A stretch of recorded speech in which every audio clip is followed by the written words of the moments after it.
सबसे पहले operation research जो है वो वर्ल्ड वॉर सेकेंड के टाइम स्टार्ट हुआ था।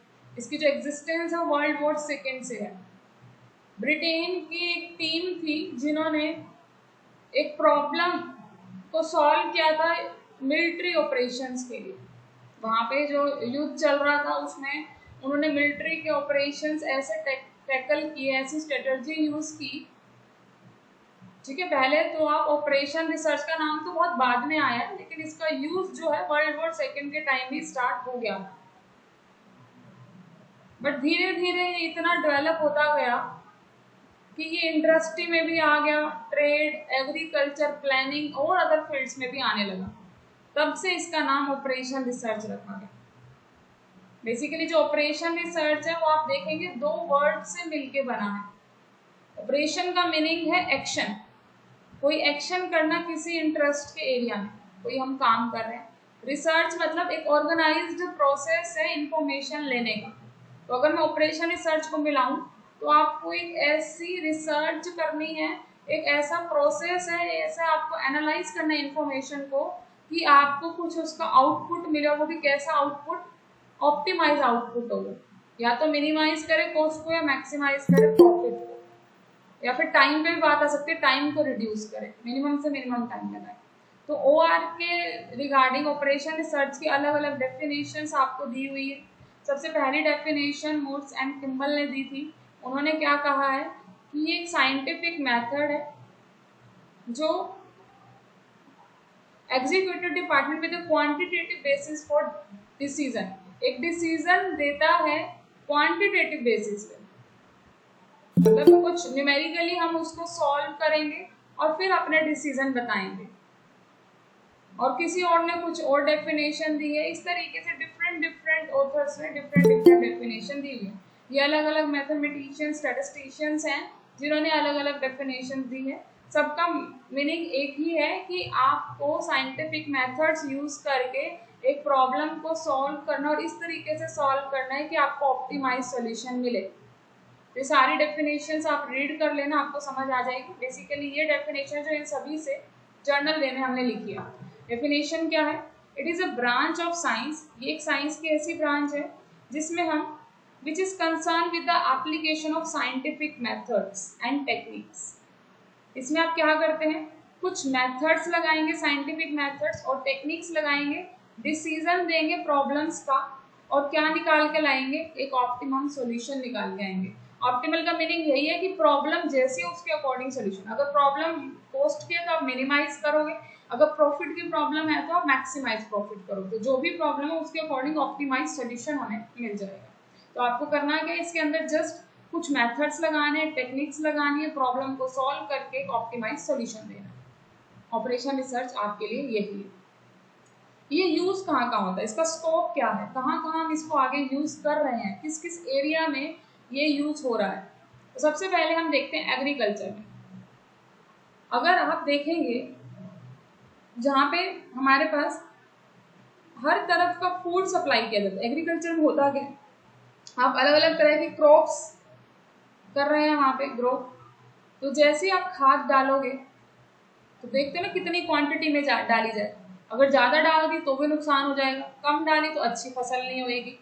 क्लाइमेट कंडीशन भी देखोगे, अगर बिन मौसम बारिश आ गई तो फसल भी बेकार हो जाएगी सारी। इसी तरीके से आपको कितना वाटर देना है वो भी आप इसके अंदर देखोगे। तो आप ऑप्टिमाइज कर रहे हो चीज़ों को कि कितना पानी डाला जाए, कितनी उसके अंदर खाद डाली जाए, कितना एरिया लिया जाए जिसपे उसको ग्रो किया जाए, कैसी कंडीशंस हो, क्लाइमेट कैसा हो कि फूड की कमी ना रहे।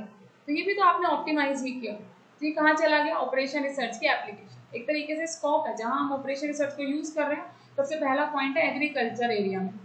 सेकेंड, डिफेंस में तो देखो ये यूज हो ही रहा है। सबसे पहले यूज ही डिफेंस में हुआ था, सेकेंड वर्ल्ड वॉर के टाइम हुआ था। उन्होंने क्या किया था, मिनिमम एफर्ट्स लगाते हुए मैक्सिमम गेन ले लिया था। तो डिफेंस का तो पहले ही हम बता चुके हैं। फाइनेंस में कैसे यूज होता है ये आपको पता है। हर कंट्री की प्लानिंग रहती है कि किस तरीके से फाइनेंशियल कंडीशन को ठीक किया जाए, वो ऑप्टिमाइज करते हैं कैपिटल इन्वेस्टमेंट को। तो उस फील्ड में भी आप ऑपरेशन रिसर्च के मेथड्स की हेल्प से, उसमें जो जो मेथड्स आप डिस्कस करेंगे उनकी हेल्प से आप अंदाजा लगा सकते हैं कि कितनी रेंज हमें लेनी चाहिए, कितना क्रेडिट पॉलिसीज हो, कितना रिस्क होगा उसमें, ठीक है। तो ये फाइनेंस डिपार्टमेंट में भी बहुत हेल्प कर रहा है, मार्केटिंग डिपार्टमेंट में भी हेल्प करता है। वहाँ क्या होगा आपका, देखो अगर आप किसी प्रोडक्ट की मार्केटिंग कर रहे हो तो आपको देखना पड़ेगा कि जो आप एडवर्टीजमेंट कर रहे हो उसमें कितनी कॉस्ट लग रही है, कितना टाइम लग रहा है, ठीक है। तो टाइम कम से कम लगे, कॉस्ट भी कम लगे, कितने सेल्समैन को हम भेजें बाहर उस प्रोडक्ट की एडवर्टीजमेंट करने के लिए, क्योंकि अगर मैं ज़्यादा सेल्समैन हायर कर लूँगा तो मुझे पैसा भी ज़्यादा देना पड़ेगा, कम की और उतनी एडवर्टीजमेंट नहीं हुई तो प्रोडक्ट सेल नहीं होगा। तो वहाँ पे भी हमें ऑप्टिमाइज करना पड़ेगा चीज़ों को कि कितने सेल्समैन रखे जाएं, प्रोडक्ट की एडवर्टीजमेंट भी सफिशिएंट हो जाए और कॉस्ट भी कम से कम लगे, टाइम भी ज़्यादा ना लगे उस प्रोडक्ट को लेके। तो मार्केटिंग में भी इसका यूज़ है आपका। उसके बाद पर्सनल मैनेजमेंट है। इसमें क्या होगा कि आपको सिलेक्शन करना है लोगों का, एक मैनेजमेंट बनानी है और इस तरीके से बनानी कि आपको मिनिमम सैलरी देनी पड़े। तो हर इंस्टीट्यूट यही चाहेगा, हर ऑर्गेनाइजेशन, कि वो ऐसे पर्सन को सिलेक्ट करें कि उनका काम भी हो जाए और उनको सैलरी भी कम देनी पड़े। मतलब बेस्ट कॉम्बिनेशन ऑफ वर्कर्स चाहिए उसको, जो कॉस्ट को रिड्यूस करे, स्किल्स भी अच्छी हो, एज भी ज़्यादा ना हो लोगों की, और जॉब है कैसी उसको समझ पाए। तो यहाँ पे हम कर क्या रहे हैं कि आपको जॉब असाइन करनी है, वर्कर्स को कह दीजिए, या मशीन्स पे जॉब असाइन करनी है तो वो भी हम देखेंगे। अब मेरी जो मशीन वो मान लीजिए कपड़े धोने वाली है और उसमें मैं क्या करूँ, सिलाई का काम करना सोचूं तो वो नहीं हो पाएगा। तो जो जिस मशीन का जो काम है, जिसमें जो कैपेबिलिटी है, वही काम हम उससे करा सकते हैं। अब मशीन भी मैं कौन से वाली मशीन लूँ, ज़्यादा बड़े वाली लूँ जिसमें ड्रायर भी हो जाए, या मैं सिंपल लूँ। तो बहुत सारी चीज़ें ऐसी हैं आपके रियल लाइफ में जो आपके आसपास ही है, जिसमें आपको ऑप्टिमाइजेशन की नीड है। इवन मैं तो ये कहूँगी आपके आसपास जितनी भी चीज़ है, आप हर चीज़ में ऑप्टिमाइजेशन का यूज़ कर रहे हो। अगर आपने डिस्टेंस का कोर्स सिलेक्ट किया तो हो सकता है आपने उसमें भी कुछ ऑप्टिमाइज किया है। आप साइड बाय साइड हो सकता है कुछ और काम कर रहे हो, या कुछ और भी हो सकता है रीज़न आपका इसके पीछे, तो वहाँ पे भी आपने ऑप्टिमाइज किया। अगर आपने डिस्टेंस वाला कोर्स ज्वाइन किया तो हो सकता है आप दूर हैं, आने जाने में ज़्यादा कॉस्ट लग जाए, या आपको सिर्फ इतना करना है कि आप एमएससी की डिग्री ले सकें, तो उधर भी आप ऑप्टिमाइज ही कर रहे हो। वहाँ पे भी ऑपरेशन रिसर्च एज उसका स्कोप आप कह सकते हो कि ऑपरेशन रिसर्च वहाँ भी यूज हो रहा है। तो आपके आसपास हर एरिया में ऑपरेशन रिसर्च है, ठीक है। इसी तरीके से आप देखेंगे रिसर्च एंड डेवलपमेंट में भी है। रिसर्च में बहुत सारी रिसर्च हो रही है आगे आगे, एक एक करके आपके अलग अलग नए नए मॉडल्स बन के आ रहे हैं, नए नए मेथड्स बन के आ रहे हैं, जो जो पब्लिक फेस कर रही है। अभी तक सिर्फ लीनियर प्रोग्रामिंग पे काम हुआ है, जैसे मैंने आपको इसके सिलेबस में बताया है, लेकिन धीरे धीरे लोग क्वाड्रेटिक इक्वेशंस को भी सॉल्व कर रहे हैं रियल लाइफ में, और डिफरेंट डिफरेंट तरह के नॉन लीनियर इक्वेशंस को भी वो देख रहे हैं। तो ये सब रिसर्च में और काम आगे बढ़ रहा है। और भी बहुत सारे एरिया जहाँ पे हम ऑपरेशन रिसर्च को यूज़ कर सकते हैं, जैसे कि इकोनॉमिक या सोशल प्लानिंग करनी हो, मैनेजमेंट करनी हो रिसोर्सेज की, energy, housing pollution, insurance policies, दुनिया भर की ऐसी चीज़ें हैं जहाँ पे आप बहुत सारा देखेंगे कि ऑपरेशन रिसर्च तो हर जगह ही है। अब ऑपरेशन रिसर्च आपने पढ़ लिया क्या है, उसकी स्कोप भी देख ली कि कहाँ कहाँ वो यूज़ हो रहा है, पर हम ऑपरेशन रिसर्च के एडवांटेज क्या समझे, यहाँ से हमें इसकी इम्पोर्टेंस क्या समझ आई, क्यों हम ऑपरेशन रिसर्च को यूज़ कर रहे हैं। सबसे पहले तो ये डिसीजन लेने में हेल्प कर रहा है, एक बेटर और क्विक डिसीजन दे रहा है हमें। यहाँ पे अगर आप देखेंगे तो आपको बहुत जल्दी से जल्दी डिसीजन मिलने वाला है। जब आप किसी भी चीज़ को मैथमेटिकली लिख लेते हो और फिर सॉल्व करते हो तो आपको एक बेटर रिजल्ट मिल के आता है एज कंपैरेटिवली। अगर आप सिर्फ उसको प्रॉब्लम को समझे जा रहे हो रियल लाइफ से, बार बार आपको कोई बंदा कुछ बता रहा है तो आप उससे एनालाइज नहीं कर सकते कितना प्रॉफिट होगा कितना नहीं होगा। तो ऑपरेशन रिसर्च ने इस काम को आसान किया है कि आप डिसीजन ले पाए हैं किसी भी एक प्रॉब्लम का, कितना रिस्क है। साथ साथ अगर हम देखें ऑपरेशन रिसर्च ने हमें फ्यूचर के बारे में भी कहीं ना कहीं बताया। अगर मैं पहले ही अप्लाई करके देख लूँ, एक उसका रफ मॉडल बना लूँ, तो मुझे पता चल जाएगा आगे जाके मेरा काम कैसे होने वाला है। तो उसमें भी हेल्प की इसने। साथ साथ इसने क्या किया, एक आपको लॉजिकल और सिस्टमैटिक अप्रोच दी है सॉल्व करने की किसी भी प्रॉब्लम को। साथ साथ इसने फेलियर के चांस को कम किया। अब आप फेलियर से बच पाएंगे अगर आपको पहले ही पता होगा कि डिसीजन क्या होने वाला है, फाइनल सॉल्यूशन क्या होने वाला है, प्रॉफिट आपको ज़्यादा से ज़्यादा हो उसके आपने चांसेस देखें, कॉस्ट कम से कम लगे, तो कहीं ना कहीं आपको पूरा प्रॉफिट ही मिलने लग गया यहाँ पे। साथ साथ हमने रिसोर्सेज को ऑप्टिमम यूज भी किया। जैसे मैंने आपको बताया था एग्रीकल्चर डिपार्टमेंट में खाद वगैरह आप दे रहे हैं तो वो भी हम ऑप्टिमम देख रहे हैं, कितनी कम से कम दे, कितनी ज़्यादा से ज़्यादा दे कि अच्छी फसल हो। तो वो भी क्या कर रहे हो आप, ऑप्टिमाइज कर रहे हो चीज़ों को। तो ज़्यादा भी नहीं यूज हो पाई, हमने अपने बचाया भी। मिनिमम सैलरी में हम लोगों को लेके आए थे, वो भी एक बहुत अच्छी अप्रोच थी। तो ऑपरेशन रिसर्च कहीं ना कहीं स्मार्ट वर्क कर रहा है अगर हम ये कहें तो। बट इसकी कहीं ना कहीं कुछ लिमिटेशंस भी हैं। लिमिटेशन क्या है? सबसे पहली लिमिटेशन तो आपकी यही होती है इसके अंदर कि आप जब फॉर्मुलेशन करेंगे उसकी, जब आप उसको मैथमेटिकल वे में बनाएंगे तो रियल लाइफ को मैथ्स में लेके आना कई बार डिफिकल्ट हो जाता है। उसकी इक्वेशन बनाना कई बार हमारे लिए बहुत डिफिकल्ट हो जाती है, तो हमें कंप्यूटर की हेल्प लेनी पड़ेगी वहाँ पे। कई बार कैलकुलेशन इतनी ज़्यादा हो जाती है कि हमारे लिए हाथ से सॉल्व करना ईजी नहीं होता है, इतनी बड़ी बड़ी इक्वेशंस बन जाती हैं। हर चीज़ लीनियर वे में ही हो ऐसा कभी पॉसिबल नहीं हो पाता। रियल लाइफ में रेयर ही केसेस होते हैं जहाँ पे आपको लीनियर वे में काम हो रहा होता है। तो कहीं ना कहीं ऑपरेशन रिसर्च कुछ रिस्ट्रिक्शंस लगा के काम करता है, उन लिमिटेशंस में काम कर रहा है। कई बार क्या होता है, मान लीजिए मैंने एक क्वेश्चन आपको ऐसे दिया कि एक कंपनी कुछ प्रोडक्ट बना रही है, दूसरे कुछ और प्रोडक्ट बना रही है, एक को इतना प्रॉफिट आ रहा है, दूसरे को कुछ और प्रॉफिट आ रहा है, तो बताइए किसका ज्यादा प्रॉफिट होगा अगर वो कितनी यूनिट बनाई जाए। तो यहाँ पे क्या होगा, कई बार क्या होगा, आपके जो यूनिट्स है ना, नंबर ऑफ यूनिट्स, वो फ्रैक्शन में भी आंसर दे सकती है। मैथ में तो आंसर फ्रैक्शन में भी आ जाता है। आंसर आ गया 5/2। क्या कोई भी बंदा प्रोडक्ट 5/2 बना सकता है? या तो प्रोडक्ट बनाएगा 1 या 2 या 3 या 4, नंबरिंग में प्रोडक्ट बनाएगा, फ्रैक्शन में तो कोई प्रोडक्ट हो ही नहीं सकता। तो सेकेंड इसकी ये भी एक बहुत बड़ी प्रॉब्लम है कि जो एग्जैक्ट आंसर नहीं दे पाता है। कई बार ये आंसर अप्रोक्सीमेट देता है, फ्रैक्शन में दे देता है, लेकिन जो रियल लाइफ प्रॉब्लम है हो सकता है उसका आंसर फ्रैक्शन में पॉसिबल ही ना हो, तो वो भी इसकी लिमिटेशन है। सेकेंडली ये इन सब चीज़ों को अवॉइड कर रहा है। जब हम कोई भी प्रॉब्लम मैथ्स में लेके आएंगे तो इमोशंस को हम साइड पे रख रहे हैं, रिलेशनशिप्स को हम साइड पे रख रहे हैं, ठीक है। तो यहाँ पे बेस्ट सॉल्यूशन निकालने के लिए हमने इन सब फैक्टर्स को एक्सक्लूड कर दिया, अपनी प्रॉब्लम में लाया ही नहीं। कि वो देखो कई बार क्या होता है, जैसे मैंने आपको बताया है कि आपने एग्रीकल्चर में ही गए हो, वहाँ पे आपके कोई खेत वगैरह है जिसमें आप काम कर रहे हैं, लेकिन कुछ लड़ाई झगड़ा भी तो हो सकता है आपका आपस में किसी के साथ। आजकल तो रिश्तेदारी में इतने कई बार जमीन को लेके हो जाता है झगड़ा, हो सकता है आपका काम बीच में ही रोकना पड़ जाए, जो प्रॉब्लम आपने सोची थी वैसे उस वजह से पूरी ही ना हो पाए, तो वो भी इसके लिमिटेशन में आ गया। ह्यूमन रिलेशनशिप्स को हमने साइड पे रख दिया, उसकी इमोशंस को हमने साइड पे रखा है, वो हम प्रॉब्लम में नहीं लेके आए। साथ साथ इन प्रॉब्लम को सॉल्व करने के लिए आपको एक स्टैटिस्टिशियन या मैथमेटिशियन होना जरूरी है, क्योंकि यहाँ पे जो कैलकुलेशन है वो बंदा वही कर सकता है जो इसके बारे में नॉलेज रखता हो। अगर वो बंदा इस फील्ड का ही नहीं है, अगर मैं एक पर्सन हो जीके जानता हो अच्छे से लेकिन उसको मैथ्स ना आती हो, तो वो इन प्रॉब्लम को सॉल्व ही नहीं कर पाएगा, क्योंकि आपको फॉर्मुलेट करना है प्रॉब्लम को, उनके सॉल्यूशन निकालने हैं। तो ये जो डिपेंड करता है एक्सपर्ट के ऊपर, ये भी इसकी एक लिमिटेशन है। सेकेंडली रियल लाइफ सिचुएशन को एग्जैक्ट रियलिटी में नहीं बताता है, बस उसका एक एब्स्ट्रैक्ट बना देते हैं, उसका एक डमी कह सकते हैं, एक मॉडल बना देते हैं, शॉर्ट मॉडल उसका, ठीक है। साथ साथ हम असम्पशंस और भी ले लेते हैं, तो ये सब इसकी लिमिटेशन है। इसको आप रीड करके देखना, कोई प्रॉब्लम आए तो बताना। अब चलते हैं हम अपने नेक्स्ट टॉपिक की तरफ। क्या है आपका नेक्स्ट टॉपिक? कन्वेक्स सेट क्या होता है। देखिए ध्यान से देखना, पहले मैं कन्वेक्स सेट आपको एक मैथमेटिकली वे से बताऊंगी।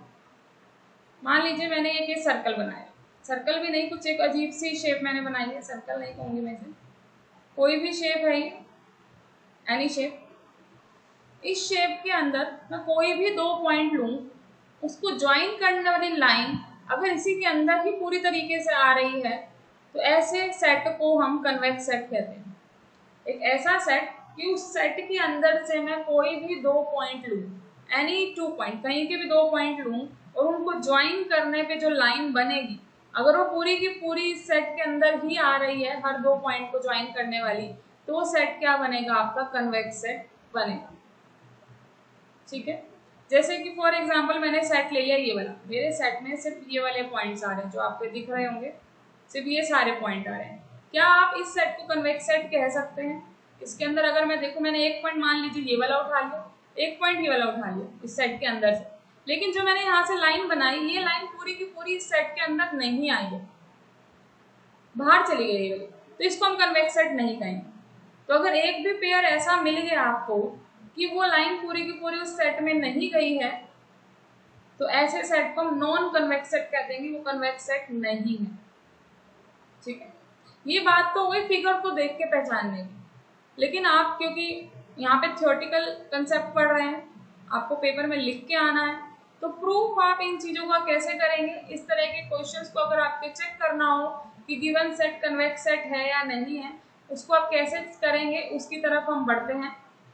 करना क्या है आपको, अगर मान लीजिए मैंने उस सेट के आपको 2 पॉइंट दे दिया, x1 y1 और x2 y2 belong to k। मेरे पास एक पूरा सेट है, से दिस इज k सेट। एक पॉइंट मैंने ले लिया x1 y1 और दूसरा पॉइंट ले लिया मैंने x2 y2। तो इस पॉइंट से ज्वाइन करने वाली जो लाइन है वो पूरी की पूरी मुझे सेट के अंदर ही चाहिए ना। तो इस लाइन की इक्वेशन क्या होगी?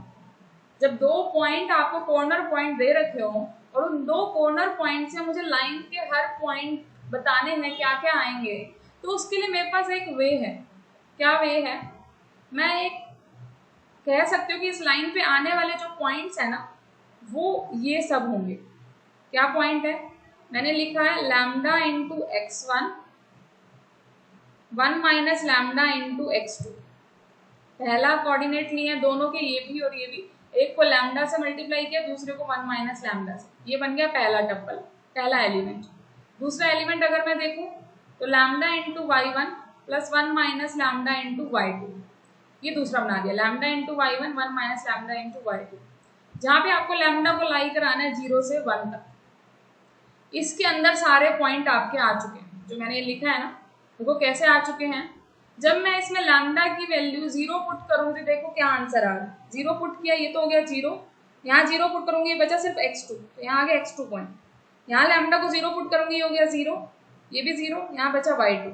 तो मेरा x2 y2 वाला पॉइंट आया जब मैंने 0 पुट किया। तो 0 पुट करने पे मेरा ये वाला पॉइंट आ गया। ऐसे जब मैं इसके अंदर 1 पुट करूंगी तो मेरा पॉइंट आ जाएगा। 1 पुट करके देखो, 1 पुट करने पे कौन सा पॉइंट आ रहा है आपका यहाँ पे?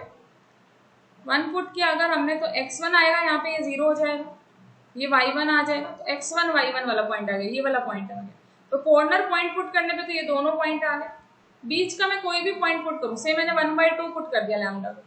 यहाँ लैम्डा को 1/2 अगर आप पुट करोगे तो आपका क्या आ जाएगा? देखिए यहाँ पे लैम्डा को 1/2 पुट किया तो x1/2 प्लस 1 माइनस 1/2 हो जाएगा 1/2 ही।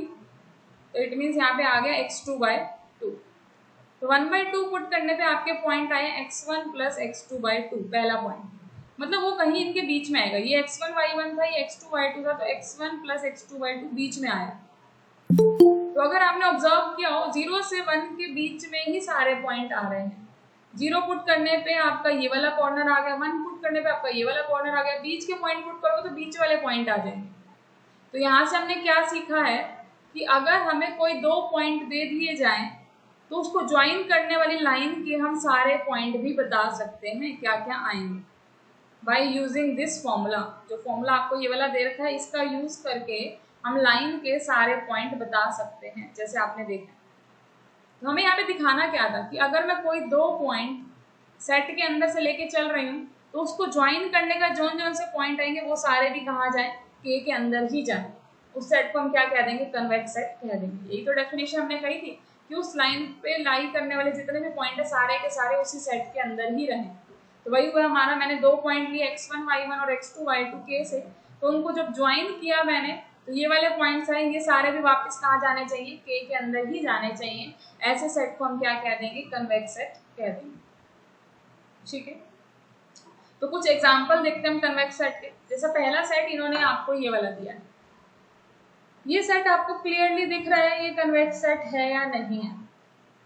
ध्यान से देखूं तो मैं कोई भी 2 पॉइंट ले रही हूँ, उनको ज्वाइन कर रही हूँ, तो वो लाइन मेरी उसी सेट के अंदर ही रहेगी। आप कोई भी 2 पॉइंट ले लीजिए, सारे के सारे इसी के अंदर ही हैं। तो ये कन्वेक्स सेट बनने वाला। अगर मैं बाय किस तरीके से देखूं, डेफिनेशन ना देख के सिर्फ ग्राफिकल पॉइंट ऑफ व्यू से, तो ग्राफिकल पॉइंट ऑफ व्यू से ये कन्वेक्स सेट बन रहा है। ठीक है, इन्होंने क्या किया हुआ, इन्होंने कोई 2 पॉइंट ले लिए 1, 3 और 4। ये एक पर्टिकुलर इन्होंने करके दिखाया, हालांकि पूरा एग्जाम्पल नहीं है। वैसे तो हम डायरेक्ट लिख देंगे ये कन्वेक्स है, क्योंकि कोई भी लाइन अगर हम ले रहे हैं दो पॉइंट को ज्वाइन करने वाली वो पूरी की पूरी उसी के अंदर ही आ रही है। आपका प्रूफ तो यहीं तक खत्म हो चुका है। अगर ये आएगा तो 2 मार्क्स में आ जाएगा। फिर मैंने आगे एग्जाम्पल भी दिखाया है। मान लीजिए मैंने ये वाले 2 पॉइंट ले लिए 1 3 और 4 1। अब इसको ज्वाइन करने लाइन आप कैसे लिखोगे? इसको लैम्डा से मल्टीप्लाई, इसको 1 माइनस लैम्डा से मल्टीप्लाई, पहला टपल बन गया। अगले में इसको लैम्डा से मल्टीप्लाई और इसको 1 माइनस लैम्डा से मल्टीप्लाई, 3 लैम्डा 1 माइनस लैम्डा। तो इसको सॉल्व करोगे आपके ये पॉइंट आ चुके हैं, ये पॉइंट आ गया। अब इस पॉइंट को आप देखिए तो सारे के सारे पॉइंट आपके यही वाले सारे आए हैं। 0 पुट करोगे अगर आप इसके अंदर तो आंसर आया 4 1। 1 पुट करोगे तो आंसर आया 1 3। देखो 0 पुट किया तो 4 1 आया, पुट किया मैंने 0.3 पुट किया इसके बीच में से। वो जो पॉइंट्स आए हैं आपके पास ये सारे पॉइंट देखिए इसी लाइन के ऊपर ही लाई कर रहे हैं। आप देखना ये सारे पॉइंट इसी के ऊपर ही हैं। तो मैंने यहाँ से ऑब्जर्व किया कि मेरे सारे पॉइंट उसी के अंदर ही रह रहे हैं, सारे के सारे के अंदर ही रह रहे हैं, रीजन के अंदर। तो ये सेट क्या बन चुका है? कन्वेक्स बन चुका है। तो ये एक एग्जाम्पल देता, सिर्फ एक पर्टिकुलर एग्जाम्पल, एक लाइन को ज्वाइन करके दिखाया। हालांकि सारी लाइंस ही आपकी इसी सेट के अंदर ही रह रही हैं, किन्हीं भी 2 पॉइंट को उठाइए। अब एक एग्जाम्पल दिखते हैं जिसमें कन्वेक्स नहीं बनेगा। ये एग्जाम्पल दिया आपको। एग्जाम्पल क्या है? हमें एग्जाम्पल लेना है। ये थोड़ा सा मैं इसको ठीक कर रही हूँ, आप देख लेना। इस एग्जाम्पल में सिर्फ इतना पोर्शन दिया हुआ है, जो मैं येलो शेडेड पोर्शन कर रही हूँ, ये है सिर्फ हमारे पास गिवन। क्या ये रीजन कन्वेक्स है?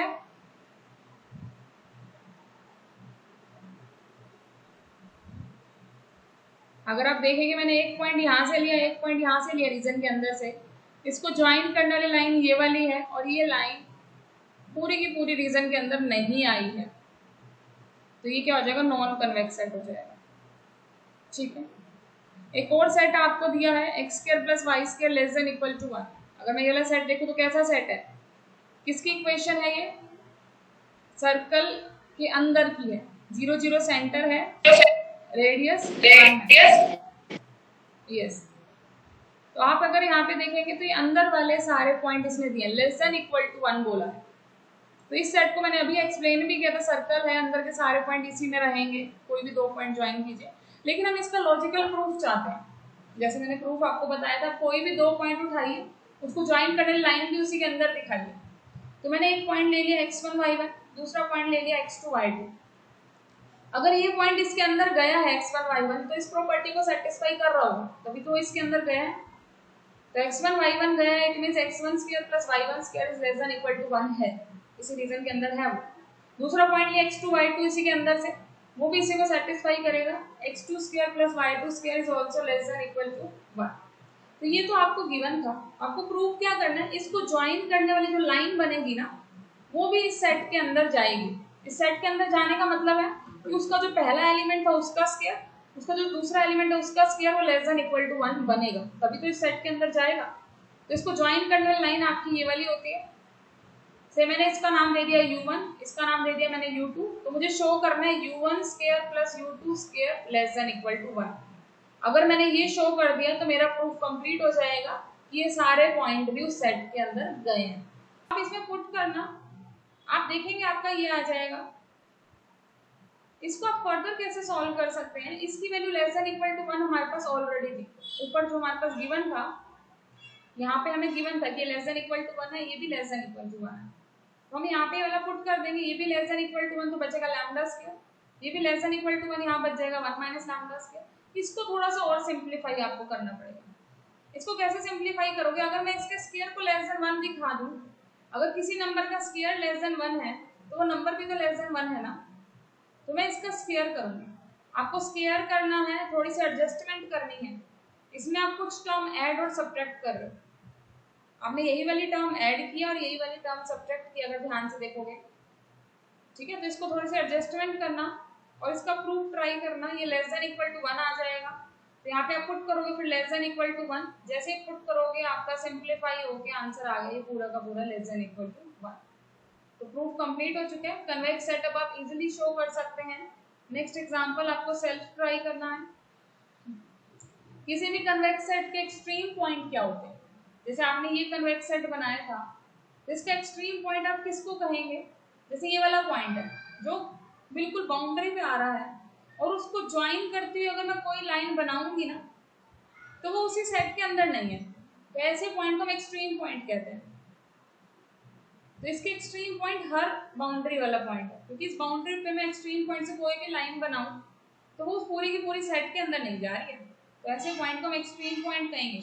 वो सेट के अंदर तो है पॉइंट, लेकिन उससे ज्वाइन करने वाली लाइन सेट के अंदर नहीं है, ऐसे पॉइंट्स को हम एक्सट्रीम पॉइंट कहते हैं। मान लीजिए मुझे इसका एक्सट्रीम पॉइंट निकालना है, तो इसके एक्सट्रीम पॉइंट जो मैं कॉर्नर पॉइंट दिख रही हूँ, ये इस सेट का तो पॉइंट है, लेकिन मैं इससे लाइन बनाऊंगी वो इस सेट के अंदर नहीं आ रही है पूरी की पूरी। अगर मैं ये वाला लूँ पॉइंट तो इसको मैं एक्सट्रीम पॉइंट नहीं कह सकती, क्योंकि इसकी ज्वाइन करने वाली लाइन इसी के अंदर ही है, वो कहीं बाहर नहीं गई, स्ट्रेट लाइन ही तो है। तो इसके एक्सट्रीम पॉइंट सिर्फ और सिर्फ ये 4 ही बन रहे हैं, जो सिर्फ कोने पे।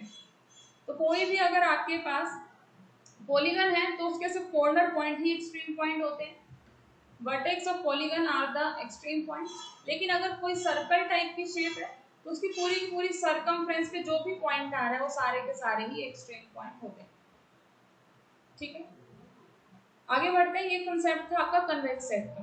कन्वेक्स सेट बहुत ही इजी है, ये आपने इसलिए समझा क्योंकि आगे हम जितने भी सॉल्यूशंस निकालेंगे वो सारे के सारे हमारे कन्वेक्स आएंगे। जो हमने प्रॉब्लम सॉल्व करनी है उनके जो सॉल्यूशंस का सेट बनेगा वो भी हमारे पास एक कन्वेक्स सेट ही बनेगा, इसलिए मैंने आपको ये कंसेप्ट यहाँ पे बताया ही पहले। अब चलते हैं इंपॉर्टेंट की तरफ। कोई भी प्रॉब्लम दे दी जाए तो सॉल्यूशन क्या होगा? सॉल्यूशन क्या होगा? सॉल्यूशन होता है कि आपको जो भी प्रॉब्लम दी गई है उसको वो सेटिस्फाई करे, उसका मतलब हम एक तरीके से आंसर निकाल रहे हैं। वो सेट ऑफ वैल्यू है जो गिवन कंस्ट्रेंट्स को सेटिस्फाई करे, जिस जिस कंडीशन में उस प्रोग्राम को काम करना है उसके अंदर जब मैं पुट करूँ तो उसको सेटिस्फाई करे। जैसे कि अगर मैंने आपसे सिंपल सी बात की x + y <= 3, तो यहाँ पे अगर मैं लिख रही हूँ 1 1, x की वैल्यू भी मैंने 1 ले ली और y की वैल्यू 1 ले ली, तो वो इसका सॉल्यूशन है, क्योंकि आप यहाँ पे पुट करोगे 1 + 1 होता है 2, 2 <= 3, यस सेटिस्फाई कर रहे हैं।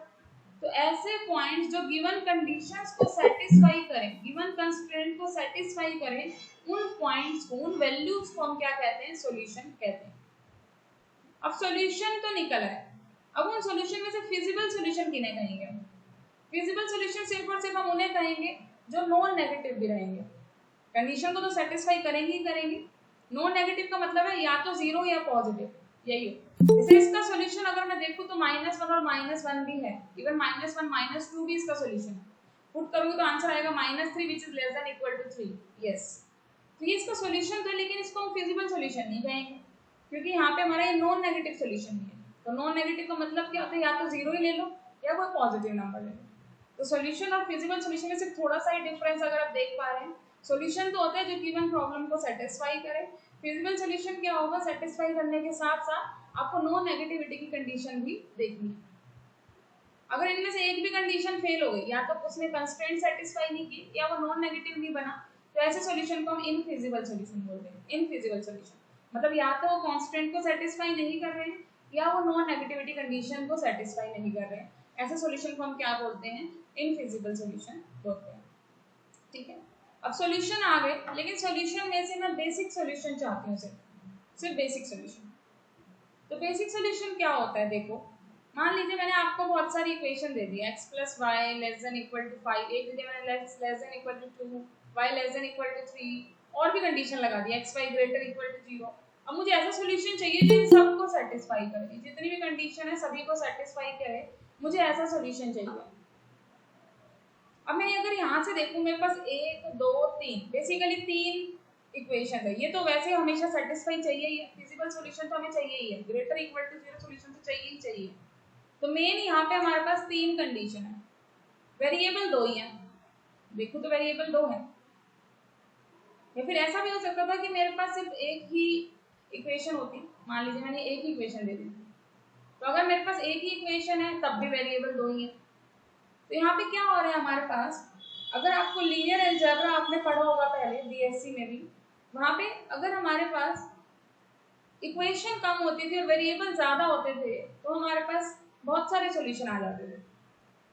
अगर हमें एक यूनिक सॉल्यूशन चाहिए होता था तो तो हमें कहीं ना कहीं इक्वेशन और वेरिएबल अगर हमारे पास सेम सेम होते हैं तो हम एलिमिनेट कर करके आंसर निकाल लेते हैं, ठीक है ना। तो अगर हमारे पास जितनी इक्वेशन है उतने ही वेरिएबल हैं तो उनको तो हम बेसिक सोल्यूशन बोल देंगे। इन केस अगर आपके पास वेरिएबल ज्यादा है, मान लीजिए आपके पास m इक्वेशन है लेकिन वेरिएबल ज्यादा है, वेरिएबल n है, where n greater than m, variable होगी जो ये डिसीजन वेरिएबल है जिनका आप आंसर चाहते हैं x y z, इक्वेशन होगी जितनी कंडीशन गिवन है। तो अगर आपके पास वेरिएबल ज्यादा है तो आप क्या करेंगे, बराबर बनाइए, आप m इक्वेशन को m वेरिएबल में ही सॉल्व कीजिए, बाकी जो बचे हुए n माइनस m वेरिएबल्स जो है आपके पास उनको आप पहले ही 0 सेट कर दो, ठीक है। क्या किया हमने, जो हमारे पास n वेरिएबल थे उन n वेरिएबल में से मैंने सिर्फ m वेरिएबल चूज किए सॉल्व करने के लिए उन m इक्वेशन को, बाकी जो बचे हुए वेरिएबल थे n माइनस m उनको मैंने 0 सेट कर दिया। तो जो मेरे इक्वेशन को सॉल्व करने में यूज हो रहे हैं ना, इनको हम बेसिक वेरिएबल बोलते हैं और जो इनसे सॉल्यूशन निकलेगा उसको हम बेसिक सॉल्यूशन बोलेंगे। और ये सारे आपके नॉन बेसिक हो गए एक तरीके से, ठीक है। तो जैसे कि इसको हम थोड़ा सा रीड करते हैं। मान लीजिए आपके पास m प्लस n वेरिएबल्स है, ज्यादा वेरिएबल है, इक्वेशन m ही थी, तो आपको सॉल्व करना है m इक्वेशन को, m वेरिएबल में बच गए n, तो आप क्या करेंगे, जो बच गए हैं n उनको आप 0 सेट कर देंगे, बाकी रिमेनिंग m वेरिएबल को n वेरिएबल्स में सॉल्व करेंगे, ठीक है। और यहाँ से जो आपने ये सेट किए इनको हम क्या बोल देंगे, नॉन बेसिक वेरिएबल। तो जो सॉल्यूशन में यूज हो रहे हैं उनको हम बेसिक वेरिएबल बोलेंगे और उनका जो सॉल्यूशन आएगा उसको हम क्या बोलेंगे, बेसिक सॉल्यूशन बोलेंगे। तो कितने बेसिक सॉल्यूशन आपके बन सकते हैं, जितने भी वेरिएबल्स हैं उनमें से चूज करना है आपको, तो कॉम्बिनेशन लगाओगे, सिलेक्शन में क्या लगता है, कॉम्बिनेशन लगता है, जितनी इक्वेशन है वो लिखोगे। जैसे कि ऊपर मान लीजिए मैंने आपको 3 वेरिएबल दे दिए और 2 इक्वेशन दे दी, तो कितने कॉम्बिनेशन बन जाएंगे, 3c2, 3c2 कितना होता है, 3 फैक्टोरियल बाई 2 फैक्टोरियल, 3 माइनस 2 का फैक्टोरियल, तो आंसर आ जाएगा 3। तो 3 सॉल्यूशन आपके यहाँ से मिलेंगे। 3 कैसे मिलेंगे अगर आप ध्यान दोगे, यहाँ से 3 सॉल्यूशन आपको कैसे मिलेंगे, एक बार आप 3 वेरिएबल है ना आपके x1 x2 x3, एक बार आप x1 को 0 सेट कर देना, इन दोनों को सॉल्व कर लेना इक्वेशन के साथ, एक बार आप x2 को 0 सेट कर देना, इन दोनों को सॉल्व कर लेना, एक बार आप x3 को 0 सेट कर देना, इन दोनों को सॉल्व कर लेना, 2 इक्वेशन में, तो 3 ही तो सॉल्यूशन मिल गए, एक एक बार आपने एक एक को 0 सेट किया, ठीक है। तो इस तरीके से हम अभी आगे सॉल्व करेंगे, एग्जाम्पल से और भी क्लियर होगा, अभी मैं जो आपको एग्जाम्पल बताऊंगी उस एग्जाम्पल से और क्लियर होगा। तो एक बार हम पहले एग्जाम्पल की तरफ ही बढ़ते हैं फिर वापस आते हैं अपने इस पार्ट पे। तो ये पहला एग्जाम्पल है जो मैं ये वाला लेके चलूंगी, ठीक है, एक सेकंड रुक जाइए बस। एग्जाम्पल ये है आपके पास 2x1 plus 6x2 plus 2x3 plus x4 is equal to 3, 6x1 plus 4x2 plus 4x3 plus 6x4 is equal to 2। करना क्या है आपको, बेसिक फिजिबल सॉल्यूशंस निकालना है, मतलब इसमें क्या कहा है आपको, बेसिक फिजिबल सॉल्यूशन, मतलब ऐसे सॉल्यूशन निकालिए जो इस इक्वेशन को तो सेटिस्फाई कर ही रहे हैं, साथ साथ वो नॉन नेगेटिव भी हो और बेसिक सॉल्यूशन भी बने। बेसिक सॉल्यूशन क्या कहा था, जितने वेरिएबल उतनी ही इक्वेशंस लेके आपको सॉल्व करना होगा, मतलब 2 इक्वेशन है तो 2 ही वेरिएबल रखो, आपको यहाँ पे 2 इक्वेशन दिख रही है तो क्या करना है आपको, 2 ही वेरिएबल सॉल्व करने के लिए रखने हैं, बाकी 2 को 0 सेट कर देना है। तो टोटल 4 में से अगर आप 2 चूज करना चाह रहे हैं तो 4c2 निकालोगे, अगर आप 4 फैक्टोरियल बाई 2 फैक्टोरियल 4 माइनस 2 का फैक्टोरियल, दैट इज यहाँ खोलोगे 3 इंटू 2 फैक्टोरियल कैंसिल हो गया, 6 आ गया आंसर। इट मीन 6 सॉल्यूशन आपके यहाँ से निकलने वाले हैं, बेसिक सॉल्यूशन जो निकलेंगे वो 6 निकलेंगे, लेकिन उन बेसिक सॉल्यूशन में से मुझे सिर्फ फिजिबल वाले चाहिए, मतलब जो नेगेटिव वाले उनको भी हटा दो। तो देखते हैं कौन कौन से सॉल्यूशन आएंगे, उनमें से कौन कौन से फिजिबल होंगे। तो मान लीजिए जो मुझे पहला सॉल्यूशन निकालना है, मुझे करना क्या है, 2 को सिर्फ लेना है, बाकी 2 को 0 सेट करना है। तो पहले केस में मैं x1 को भी 0 सेट कर रही हूँ और x2 को भी 0 सेट कर रही हूँ। मैं 6 केस कैसे कैसे लूंगी, एक बार मैं x1 को 0 सेट करूंगी, x2 को 0 सेट करूंगी, एक बार x1 0 के साथ x3 को 0 सेट कर दूंगी, 4 वेरिएबल है ना मेरे पास। थर्ड केस में मैं क्या करूंगी, x1 0 के साथ x4 को 0 सेट कर दूंगी। फोर्थ केस में क्या लूंगी, x2 0 के साथ x3 0 सेट कर दूंगी। फिफ्थ केस में लूंगी जब मैं x2 को 0 और x4 को 0 सेट कर दूंगी। और सिक्स्थ केस में मैं क्या करूंगी, x3 को 0 और x4 को 0। तो ये 6 केस टोटल बनेंगे। आई थिंक इनके अलावा और कोई केस नहीं बनेंगे अगर मुझे दो को 0 सेट करने हैं तो। ये 6 ही केस पॉसिबल है। ध्यान से देखो तो मैंने सबके साथ सारे कॉम्बिनेशन ले लिए। तो मान लीजिए मैं पहले वाले को सॉल्व कर रही हूँ यहाँ पे, ठीक है। तो फर्स्ट वाला हमें क्या सॉल्व करना है, अगर आप यहाँ से देखेंगे x1 0 और x2 0। तो देखिए यहाँ पे x1 x2 0 अगर हम यहाँ पे पुट करेंगे कितना आ जाएगा, 2x3 plus x4 is equal to 3। पहली इक्वेशन ये बन गई। यहाँ पे x1 x2 0 पुट करूंगी तो 4x3 plus 6x4 is equal to 2। Solve कैसे कर सकते हैं, सॉल्व करने का आपका वही तरीका है जैसे आप आज तक सॉल्व करते आए हैं। दो इक्वेशन है, दो वेरिएबल है। दो इक्वेशन क्या क्या है, 2x3 plus x4 is equal to 3, 4x3 plus 6x4 is equal to 2। इसको आपको सॉल्व कर सेम बनाना पड़ेगा इसके जैसा।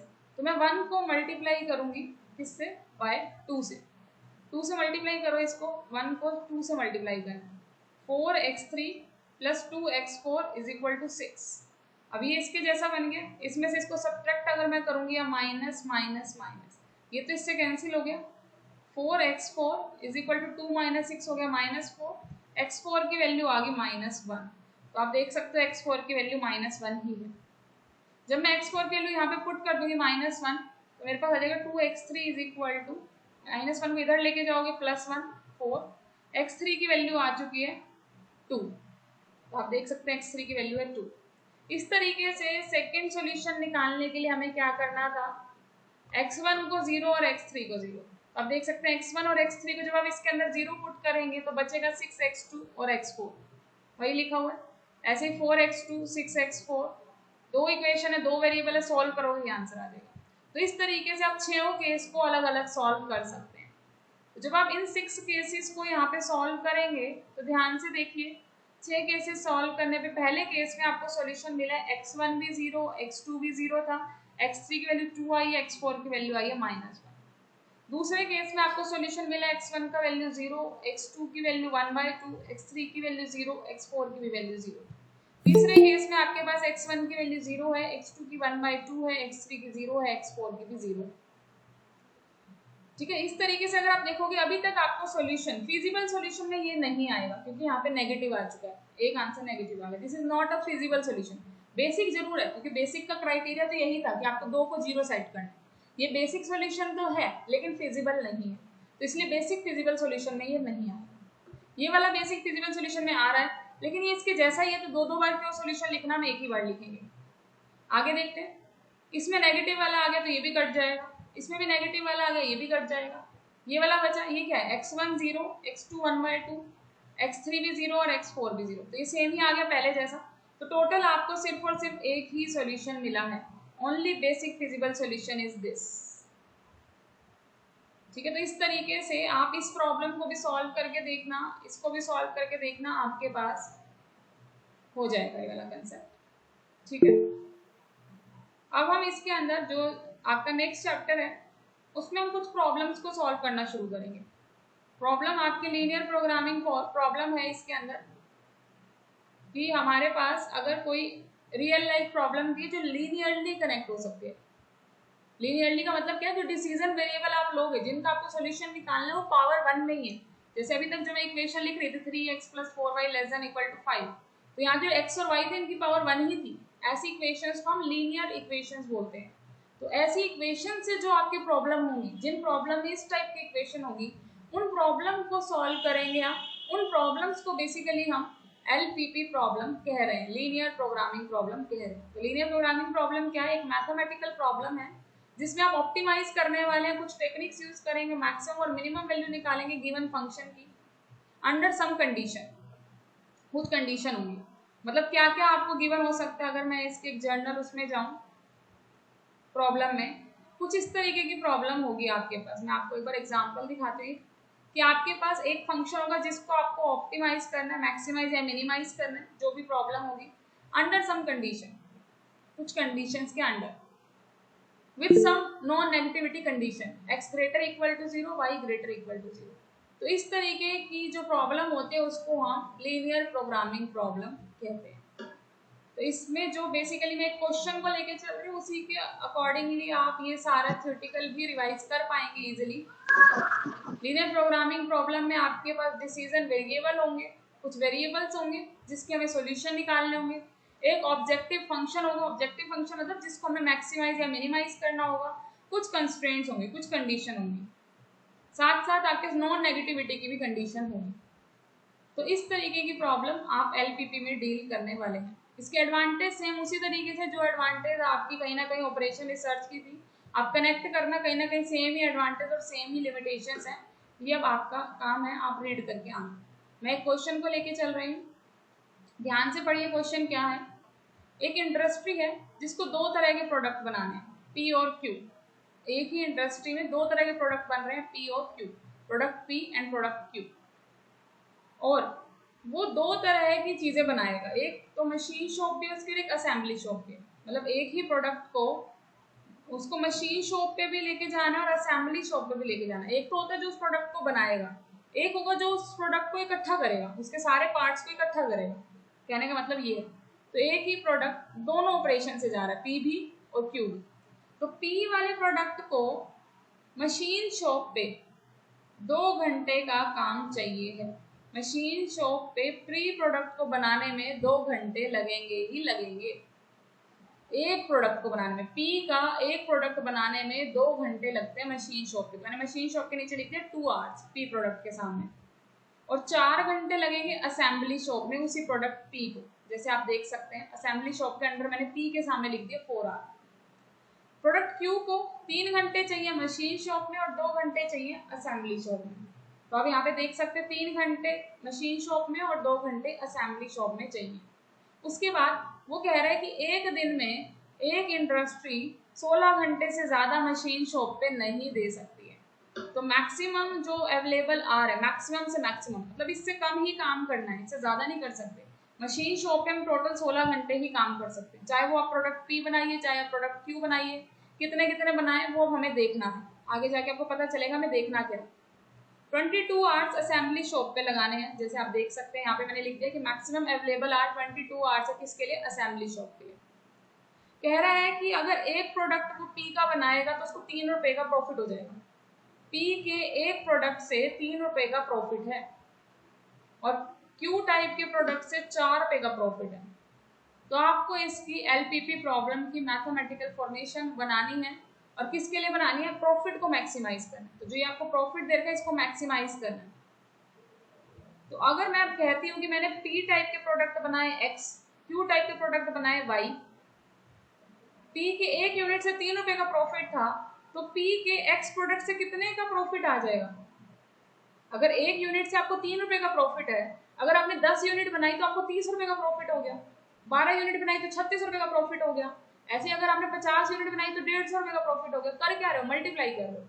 तो अगर मैंने एक्स यूनिट मान ली पी की और वाई यूनिट मान ली क्यू की, तो मुझे जो प्रॉफिट मिलेगा पी वाली से वो 3x मिल जाएगा, और क्यू वाली से मुझे 4y मिल जाएगा, क्योंकि मैंने क्यू के वाई प्रोडक्ट लिया और एक पे 4 रुपए का प्रॉफिट है। तो टोटल प्रॉफिट मुझे देखना है, मुझे टोटल प्रॉफिट को मैक्सिमाइज करना है। तो टोटल प्रॉफिट बना आपका 3x प्लस 4y, इसको मुझे क्या करना है, मैक्सिमाइज करना है। तो मेरा मुझे ऑब्जेक्टिव फंक्शन मिल चुका है। मेरा ऑब्जेक्टिव ये है कि मैं इस वाले फंक्शन को क्या करूँ, मैक्सिमाइज करूँ। मेरा मेन ऑब्जेक्टिव यही है। अब कंडीशन देखते हैं, कंडीशन क्या कहते हैं कि जो आपकी मशीन शॉप है वो 16 घंटे से कम ही काम करेगी या 16 घंटे ही कर सकती है। तो पी प्रोडक्ट का एक प्रोडक्ट में 2 घंटे लगे, पी के एक प्रोडक्ट में 2 घंटे लगे, तो एक्स प्रोडक्ट बनाने में कितनी देर लगेगी, 2 इंटू एक्स, और वाई प्रोडक्ट बनाने में 3 इंटू वाई। इनको ऐड करो तो टोटल सिर्फ 16 घंटे ही है मेरे पास। तो 2x plus 3y less than equal to 16, पहली कंडीशन ये आ गई। सिमिलर वे से यहाँ से बनाइए एक condition, 4x plus 2y less than equal to 22। तो यहाँ से आप देख सकते हैं 2 कंडीशन ये वाली बनी है। साथ साथ प्रोडक्ट बना रहे हो तो नेगेटिव प्रोडक्ट होंगे, ग्रेटर इक्वल टू 0 की कंडीशन भी आएंगी। तो मेन प्रॉब्लम अब आपकी क्या बन चुकी है, यही प्रॉब्लम बन चुकी है जो मैं आपको दिखा रही थी। एक मैक्सिमाइजेशन फंक्शन है, 2 कंडीशन है, साथ साथ नॉन नेगेटिविटी की रिस्ट्रिक्शन है। तो इस तरीके से आपको मैथमेटिकल फॉर्मुलेशन करनी है। आज के लेक्चर में आपने मैथमेटिकल फॉर्मुलेशन सीखी है, कल हम इसको सॉल्व करना सीखेंगे। सॉल्व करने के भी आपके अलग अलग मेथड्स हैं। कल हम ग्राफिकल मेथड्स को लेके चलेंगे, सिंप्लेक्स मेथड को लेके चलेंगे, बिगर मेथड को लेके चलेंगे और टू फेज मेथड को लेके चलेंगे। ठीक है, तो आज का जो काम है वो आप करिए। अब किसी